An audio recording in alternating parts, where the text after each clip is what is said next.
Ces nouvelles alliances ont été prophétisées il y a 2500 ans. Il y a 3 alliances importantes au Moyen-Orient qui sont actuellement en train de se rapprocher et d'émerger, et qui modifient l'équilibre des forces dans cette région. Permettez-moi de les présenter une à une et d'en souligner l'importance. La première est appelée l'axe de la résistance. Il s'agit d'un bloc chiite dirigé par l'Iran. Il y a donc l'Iran, le Hamas à Gaza, le Hezbollah au Liban, ainsi que des milices chiites soutenues par l'Iran en Irak. Nous avons beaucoup parlé de cette alliance, l'axe de la résistance, mais elle est actuellement en train de s'affaiblir. Ces forces alliées s'affaiblissent, tandis que l'Iran est durement frappé sur le plan économique.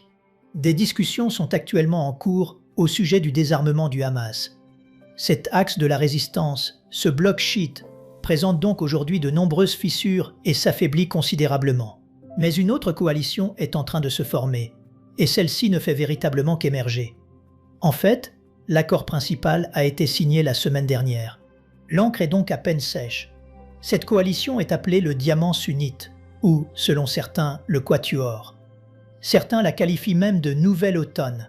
Vous savez, avec l'incertitude persistante liée au conflit entre les États-Unis et l'Iran, des coalitions particulièrement frappantes sont en train d'émerger au Moyen-Orient. Les nations s'empressent de se rapprocher et de se regrouper en blocs de puissance afin d'obtenir davantage de stabilité et de sécurité économique et militaire. Elles cherchent véritablement à se positionner pour acquérir du pouvoir et de l'influence. Et je crois que ces alliances ont d'importantes implications prophétiques. Selon moi, la Bible présente 4 grands blocs de puissance des temps de la fin qui se disputeront le contrôle mondial. Ils sont appelés le roi du Nord, le roi du Sud, les rois de l'Orient, puis il y en a un autre que j'appelle le roi de l'Occident. La Bible ne l'appelle jamais ainsi, mais je vais vous expliquer dans un instant pourquoi j'utilise cette expression. Toutes ces directions sont établies par rapport à Israël. Le roi du Nord représente donc un bloc de nations situé au nord d'Israël. Le roi du Sud se trouve au sud. Les rois de l'Orient viennent de l'Est. Les rois de l'Occident ou le roi de l'Occident viennent de l'Ouest. Tout est donc défini par rapport à Israël. Permettez-moi de lire quelques passages de l'Écriture. 3 de ces blocs sont clairement mis en évidence dans Daniel, chapitre 11. À Daniel, chapitre 11, verset 35. On observe une transition entre des événements qui se sont produits il y a de nombreux siècles et les temps de la fin. Daniel, chapitre 11, verset 35, dit « Quelques-uns des hommes sages succomberont, afin qu'ils soient épurés, purifiés et blanchis, jusqu'au temps de la fin, car elle n'arrivera qu'au temps marqué. Nous sommes donc conduits jusqu'au temps de la fin. » Puis Daniel, chapitre 11, verset 36, dit « Le roi fera ce qu'il voudra. » Je crois qu'il s'agit ici de l'Antéchrist, le dernier dirigeant mondial. Le passage poursuit sa description. Le roi fera ce qu'il voudra. Il s'élèvera. Il se glorifiera au-dessus de tous les dieux. Et il dira des choses incroyables contre le Dieu des dieux. Il prospérera jusqu'à ce que la colère soit consommée. Car ce qui est arrêté s'accomplira. Il n'aura égard ni au Dieu de ses pères, ni à la divinité qui fait les délices des femmes. Il n'aura égard à aucun Dieu, car il se glorifiera au-dessus de tous. Toutefois il honorera le Dieu des forteresses sur son piédestal, à ce Dieu que ne connaissaient pas ses pères. Il rendra des hommages avec de l'or et de l'argent, avec des pierres précieuses et des objets de prix. C'est avec le Dieu étranger qu'il agira contre les lieux fortifiés, et il comblera d'honneur ceux qui le reconnaîtront. Il les fera dominer sur plusieurs. Il leur distribuera des terres pour récompense. Je crois que ce passage décrit l'Antéchrist final, qui dirigera un empire romain réunifié, restauré et reconstitué, ce que j'appellerais la Confédération occidentale. J'appelle donc l'Antéchrist le roi de l'Occident. Il dirigera cette grande confédération occidentale dans les temps de la fin, et celle-ci pourrait inclure les États-Unis. Vous savez, après l'enlèvement de l'Église, les États-Unis pourraient devenir du jour au lendemain une puissance de 3e rang. Et nous pourrions donc faire partie d'une telle coalition. Mais ensuite, dans Daniel chapitre 11, verset 40, nous lisons « Au temps de la fin ». Là encore, nous sommes projetés vers les temps de la fin. Le roi du Midi se heurtera contre lui. Nous voyons donc apparaître ici un autre acteur, un autre bloc de puissance, le roi du Sud. Si vous remontez un peu plus haut dans Daniel chapitre 11, je pense que le roi du Sud représente ici un groupe de nations d'Afrique du Nord. L'Égypte en ferait certainement partie de manière centrale.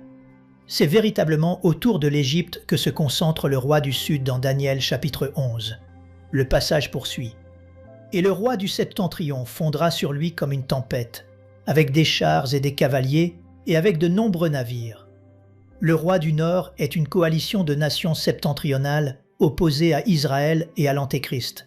Je pense donc que ce roi du Nord correspond à la coalition de Gog et Magog.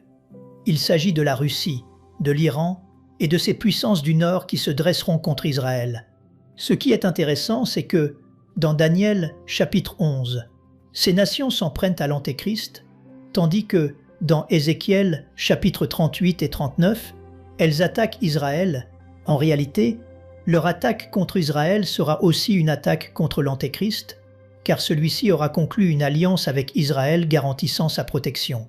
L'attaque contre Israël décrite dans Ézéchiel chapitres 38 et 39 est donc présentée ici comme une attaque contre l'Antéchrist, puisque les deux seront alliés.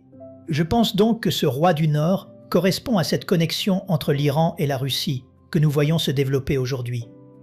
L'Iran et la Russie sont étroitement liés et coopèrent de plus en plus, mais un dernier bloc de puissance est mentionné dans Apocalypse, chapitre 16, verset 12, où nous lisons « Le 6e versa sa coupe sur le grand fleuve, l'Euphrate, et son eau tarit, afin que le chemin des rois venant de l'Orient fût préparé. » Nous avons donc le roi occidental, le roi du Nord, le roi du Sud et, au pluriel, les rois venant de l'Orient.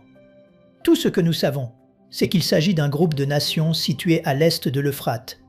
Cela pourrait inclure le Pakistan, l'Afghanistan et la Chine. Nous ne savons pas vraiment à quoi ressemblera cette coalition, mais ces nations viennent de l'est de l'Euphrate. À la lumière de ces passages bibliques, je trouve donc très significatif que 3 grandes alliances de puissance soient actuellement en train de se constituer au Moyen-Orient et au-delà. Et je crois que ce n'est que le commencement. Ces alliances pourraient évoluer jusqu'à devenir ce que j'appelle les super-alliances des temps de la fin. Je voudrais donc analyser les alliances qui sont actuellement en train de se former dans l'émission de cette semaine. Mais avant d'aller plus loin dans notre émission de cette semaine, permettez-moi de vous présenter la seconde moitié de ce dont nous parlerons aujourd'hui et de donner un aperçu de quelques-unes des questions auxquelles nous répondrons. Une première question est la suivante. Si la terre est dévastée à la fin de la tribulation, que nous revenons avec Christ pour régner avec lui sur la terre, et que les nouveaux cieux et la nouvelle terre n'apparaissent qu'après ce règne de 1000 ans, dans quel état sera la terre sur laquelle nous régnerons pendant ces 1000 années? On pourrait penser que la terre sera alors incroyablement laide et dévastée. Une autre question. Après le règne millénaire, Jésus détruira les cieux et la terre tels que nous les connaissons. Il créera de nouveaux cieux et une nouvelle terre. La Bible enseigne que l'étang de feu est un lieu de tourment éternel pour Satan. Et, bien sûr, il existe aussi ce que l'on pourrait appeler d'autres niveaux de l'enfer pour ceux qui choisissent de ne pas vivre éternellement avec Dieu. La question est donc, l'enfer sera-t-il lui aussi recréé? La personne qui pose la question reconnaît qu'il y a beaucoup de mystères autour de tout cela, mais elle s'interroge malgré tout. Une autre question concerne Ézéchiel, chapitre 39, verset 7, où Dieu dit « Je ferai connaître mon saint nom au milieu de mon peuple d'Israël, et je ne laisserai plus profaner mon saint nom. Et les nations sauront que je suis l'Éternel, le Saint en Israël. » Lorsque Dieu dit qu'il ne permettra plus que son nom soit profané, veut-il dire que toutes les autres croyances religieuses, en dehors de la foi en Adonai, le seul Dieu vivant et véritable, disparaîtront? Voilà donc une autre excellente question concernant Ézéchiel, chapitres 38 et 39. Mais revenons maintenant à notre sujet principal.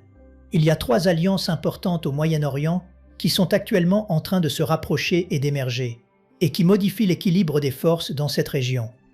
Je vais les présenter une à une et souligner leur importance. La première est appelée l'axe de la résistance. Il s'agit d'un bloc chiite dirigé par l'Iran. Vous avez donc l'Iran, le Hamas à Gaza, le Hezbollah au Liban, et des milices chiites soutenues par l'Iran en Irak. Nous avons souvent parlé de cette alliance, l'axe de la résistance. Elle est actuellement en train de s'affaiblir. Ces forces alliées perdent de leur puissance, tandis que l'Iran est économiquement dévasté. Des discussions sont maintenant en cours au sujet du désarmement du Hamas. Cet axe de la résistance, ce bloc chiite, présente donc aujourd'hui de nombreuses fissures et s'affaiblit considérablement.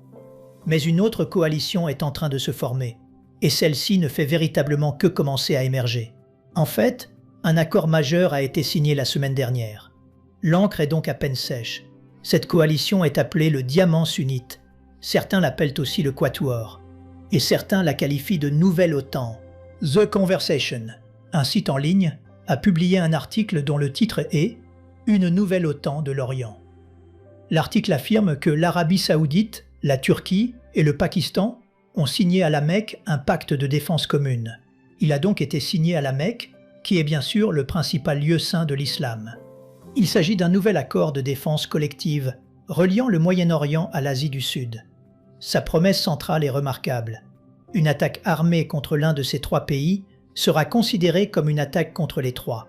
Cette formulation a suscité des comparaisons avec l'OTAN, dont les membres prennent un engagement similaire au titre de l'article 5 du traité de l'Atlantique Nord. En réunissant un grand producteur mondial de pétrole, disposant d'immenses ressources financières, l'Arabie saoudite, un membre de l'OTAN doté d'une industrie de défense en pleine expansion, la Turquie. Soit dit en passant, la Turquie est membre de l'OTAN et possède probablement la deuxième armée la plus puissante de l'Alliance, et un État doté de l'arme nucléaire, le Pakistan. Cet accord pourrait profondément modifier les dynamiques de sécurité au Moyen-Orient, en Asie du Sud et dans l'océan Indien. Cet accord rassemble trois États possédant des atouts différents mais complémentaires. L'Arabie saoudite dispose de la puissance financière. La Turquie possède véritablement la puissance militaire et industrielle en matière de défense. Et, bien sûr, le Pakistan est le seul État musulman doté de l'arme nucléaire. Ils espèrent maintenant y ajouter très prochainement l'Égypte. C'est pour cette raison qu'on parle du Quatuor. Vous auriez ainsi les quatre principales puissances sunnites réunies. La Turquie, le Pakistan, l'Arabie saoudite et l'Égypte. Le Jerusalem Post a publié cette semaine un article intitulé « La Turquie, l'Arabie saoudite et le Pakistan forgent une nouvelle alliance alors que l'ordre du Moyen-Orient se transforme ». L'article explique que l'émergence de cette alliance entre ce que l'on pourrait appeler des puissances moyennes de la région illustre la volonté des pays de travailler plus étroitement ensemble face à l'incertitude croissante concernant l'avenir du monde. Avec toute cette incertitude qui règne dans le monde, et particulièrement dans cette partie du monde, ces nations se rapprochent donc les unes des autres. Un autre article du Jerusalem Post porte le titre « Le nouveau croissant ». Le pacte de la Mecque donne naissance à un bloc sunnite dirigé par l'Arabie saoudite, posant de nouveaux défis à Israël. L'article affirme que l'accord de défense commune de la Mecque, signé le 7 août par l'Arabie saoudite, la Turquie et le Pakistan, représente la première formalisation de l'émergence progressive d'un bloc islamique sunnite conservateur destiné à constituer un contrepoids stratégique à la fois à Israël et à l'Iran. Ils veulent donc devenir une force capable, en quelque sorte, de contrebalancer Israël et l'Iran. L'Iran dispose de son propre bloc. Ici, il s'agit évidemment de son bloc chiite, et Israël possède sa propre puissance. Il cherche donc à former une sorte de troisième pôle intermédiaire. Israël et l'Iran se disputent la domination régionale. La coalition centrée sur l'Arabie saoudite, le Pakistan, la Turquie et l'Égypte cherchent à faire contrepoids aux deux. Il est très intéressant de constater que certains responsables et analystes israéliens estiment que la Turquie et cette nouvelle puissance qu'ils appellent l'axe sunnite représentent une menace encore plus grande pour Israël que l'Iran. Cette coalition grandissante pourrait donc constituer, au moins à court terme, une menace encore plus importante que l'Iran. Le troisième axe de nations est appelé l'Alliance hexagonale. Il s'agit d'une alliance proposée par le Premier ministre israélien Benjamin Netanyahou. C'est un hexagone d'alliance destiné à s'appuyer sur les accords d'Abraham. La semaine dernière marquait le 6e anniversaire des accords d'Abraham. Ces accords historiques ont été négociés pendant le premier mandat du président Trump et ont conduit à la normalisation des relations entre Israël, les Émirats arabes unis et Bahreïn en 2020. Le Maroc a ensuite normalisé ses relations avec Israël. Plus tard, le Soudan a rejoint le cadre, et le Kazakhstan est devenu le pays le plus récent à rejoindre les accords d'Abraham en novembre 2025. Mais cette recherche de paix avec Israël, aussi fragile soit-elle, semble annoncer, selon moi, cette paix à venir au Moyen-Orient prédite dans les Écritures. On trouve en ligne une définition de cette alliance hexagonale.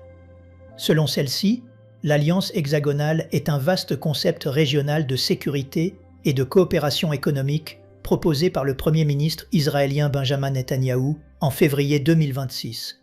Elle s'appuie sur les relations normalisées établies par les accords d'Abraham et cherche à transformer ces liens bilatéraux en une coalition multinationale beaucoup plus vaste. Selon lui, cette coalition comprendrait Israël, l'Inde, la Grèce et Chypre, ainsi que d'autres nations arabes, africaines et asiatiques qui n'ont pas encore été nommées.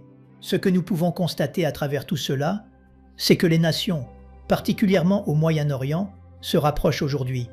Les coalitions se forment, les blocs de puissance se multiplient, et certains d'entre eux ressemblent aux grands blocs de puissance que les Écritures nous présentent pour les temps de la fin. D'autres sont encore changeants et en cours de formation. Mais ce dont nous pouvons être certains, c'est que lorsque viendra la fin, ces blocs de puissance seront en place. Et ce que nous voyons aujourd'hui se former sous nos yeux préfigure de manière frappante leur apparition. Passons maintenant aux questions que j'ai mentionnées précédemment. Notre première question d'aujourd'hui vient de Murad.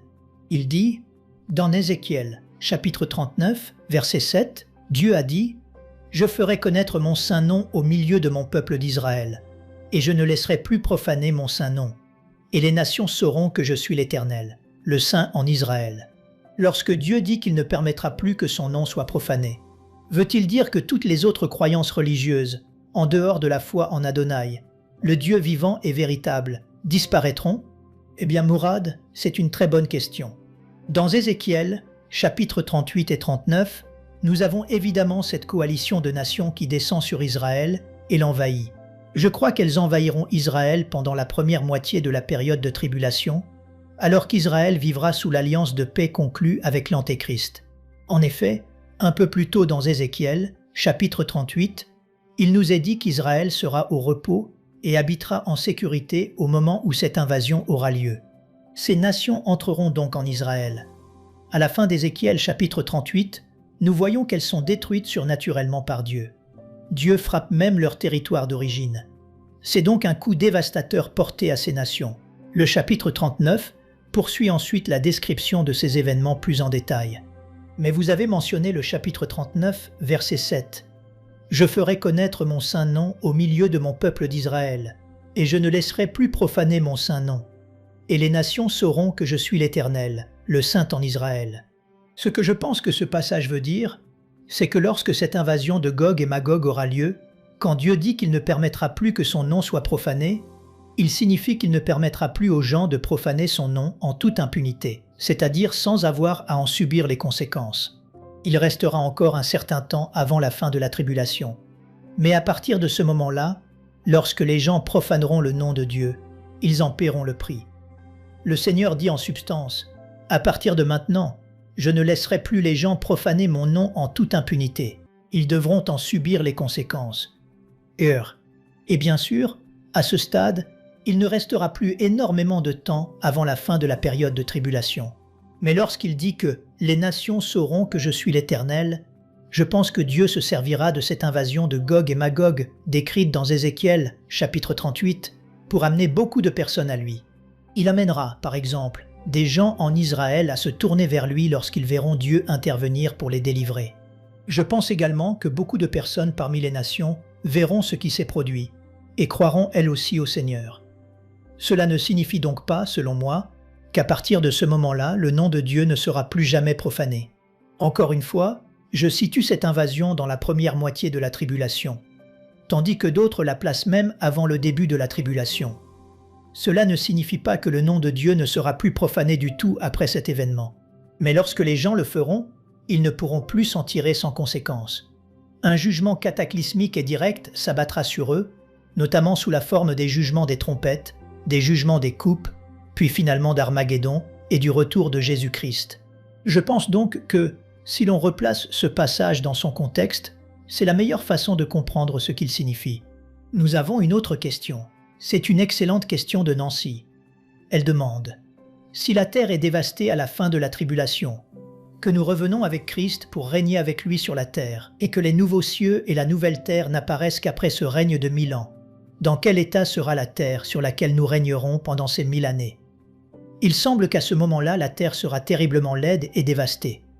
Nedo Bordianied. Eh bien Nancy, vous avez raison. À la fin de la période de tribulation, le monde sera dévasté. Ce sera véritablement un désastre écologique total. Pensez au jugement des sceaux. puis au jugement des trompettes, des corps semblables à des météorites frappant la terre, les eaux devenant du sang. Pensez ensuite au jugement des coupes. En réalité, ces jugements sont tellement sévères que, si vous les lisez et les prenez littéralement, ce que je pense que nous devons faire, la vie humaine ne pourrait pas continuer bien longtemps. Il faudra donc évidemment une restauration et une rénovation considérable de la terre, pour qu'elle puisse à nouveau être habitable par les personnes qui y vivront encore dans des corps humains, ceux qui auront survécu à la tribulation et entreront dans le royaume millénaire avec leur corps mortel. Je pense que nous avons quelques indications à ce sujet dans plusieurs passages de la parole de Dieu. Permettez-moi d'en lire quelques-uns. Ces textes se concentrent surtout sur le pays d'Israël et sur la manière dont Dieu restaurera et renouvellera Israël. Mais je pense que nous pouvons raisonnablement comprendre que cette restauration s'étendra également à toute la terre. Je vais lire un passage que j'aime beaucoup lire lorsque nous faisons nos voyages en Israël et que nous nous trouvons près de la mer Morte. La mer Morte porte bien son nom. Elle est morte. Il n'y a rien autour. Rien n'y vit. Il n'y a pas de poisson en raison de sa très forte teneur en sel. Mais dans Ézéchiel, chapitre 47, à partir du verset 7, nous lisons « Quand il m'eut ramené, voici, il y avait sur le bord du torrent beaucoup d'arbres de chaque côté.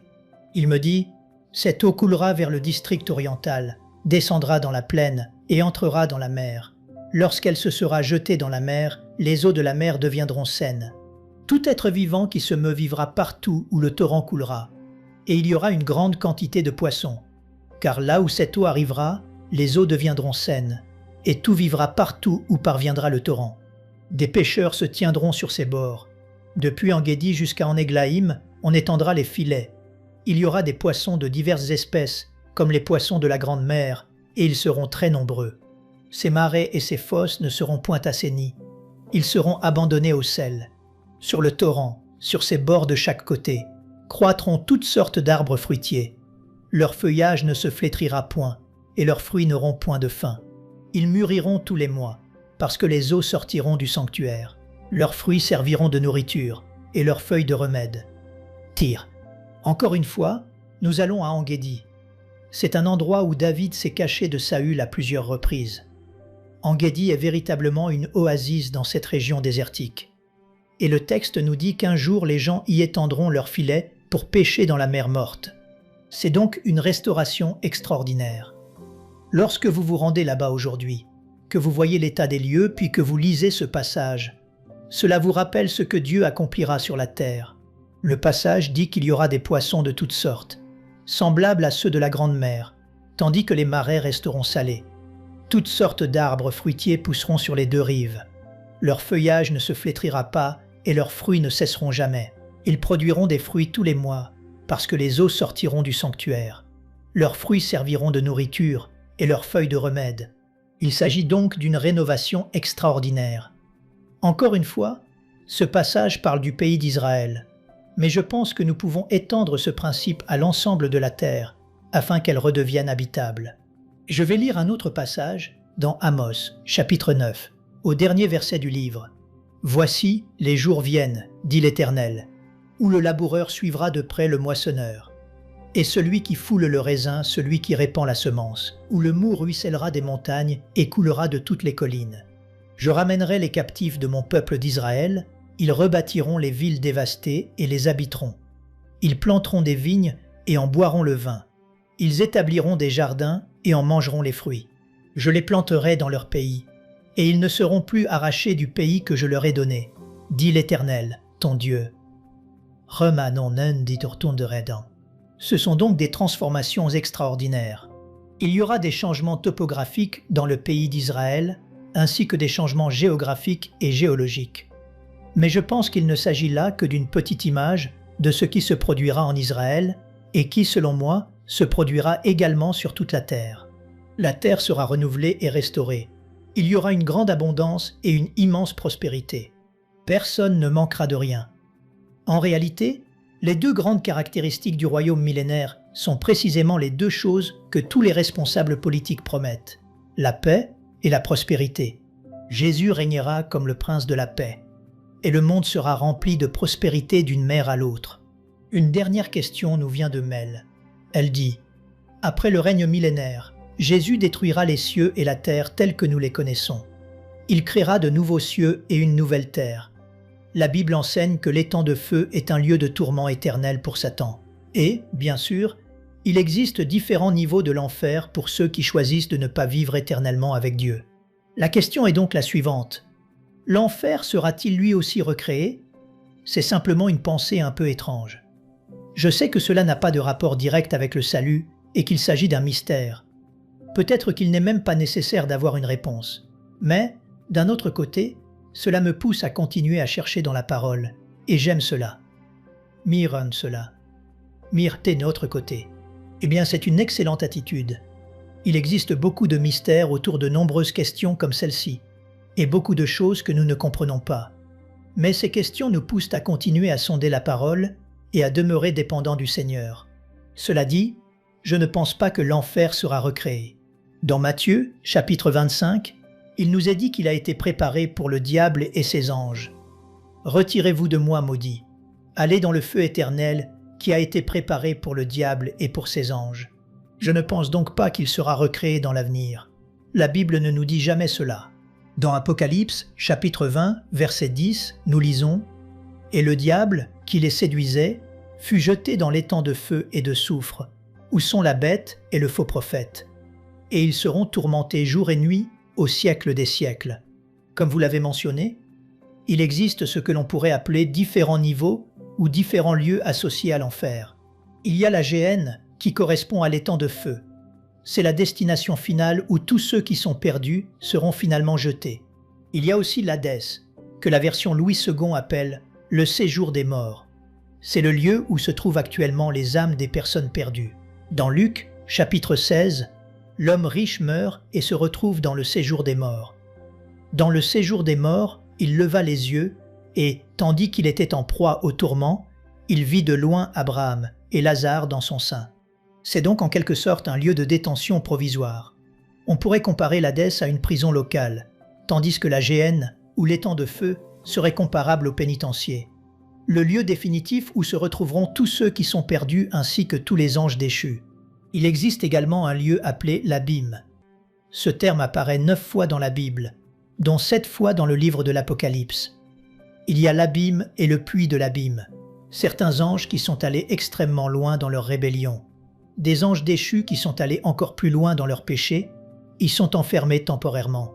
Ils seront libérés pendant 5 mois afin de tourmenter les habitants de la terre lors du jugement de la 5e trompette dans Apocalypse, chapitre 9. Enfin, il existe un autre lieu appelé le Tartare.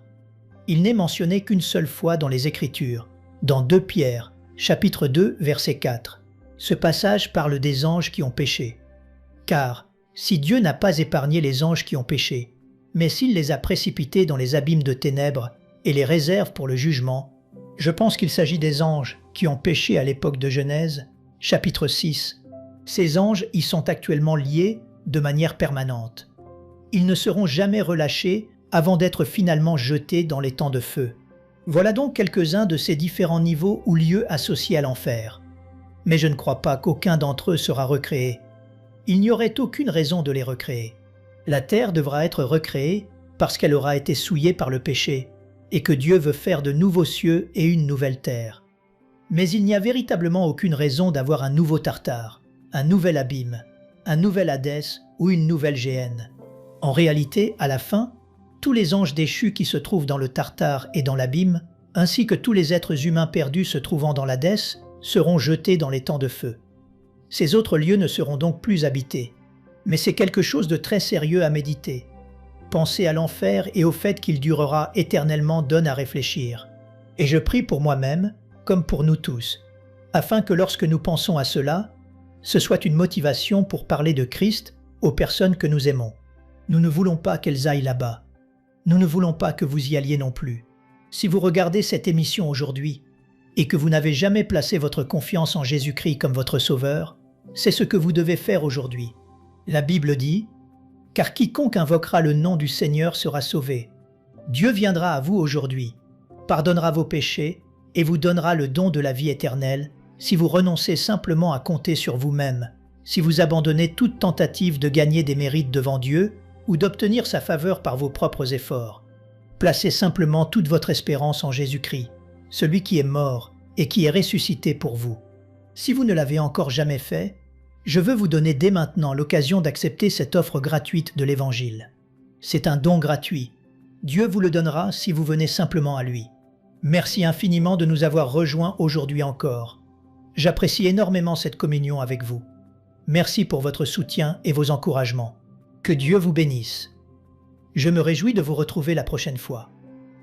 Nous aimerions vous donner l'opportunité de faire de Jésus le Seigneur de votre vie. Voulez-vous bien prier avec moi? Dites: Seigneur Jésus, je me repens de mes péchés. Viens dans mon cœur.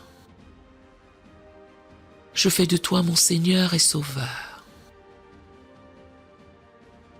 Et merci Seigneur pour le baptême du Saint-Esprit en moi. Dans le nom de Jésus. Par cette simple prière, nous croyons que le Saint-Esprit vous conduit sur le chemin de la nouvelle naissance. Allez dans une bonne église dont le fondement est la parole de Dieu, passez par les eaux du baptême et donnez à Dieu la première place. Nous espérons de tout cœur que ce message vous encouragera. Si vous connaissez quelqu'un qui puisse être encouragé, s'il vous plaît, envoyez-le lui pour nous aider à atteindre plus de gens et à propager l'Évangile. Édifions le corps de Christ ensemble. Appuyez sur la cloche des notifications et merci infiniment de nous soutenir en vous abonnant à notre chaîne. N'hésitez pas à laisser vos requêtes de prière dans la section des commentaires. Sachez que même si vous ne voyez pas de réponse à votre requête, que ce soit sur YouTube, email, Facebook ou sur Messenger, nous avons prié pour vous. Nous invitons humblement le corps de Christ à soutenir chaque requête en écrivant une prière dans la section commentaires. Tenez-vous ferme dans la foi avec nous pendant que nous prions. Que la grâce et la paix du Seigneur Jésus-Christ soient avec vous tous et qu'il vous bénisse merveilleusement.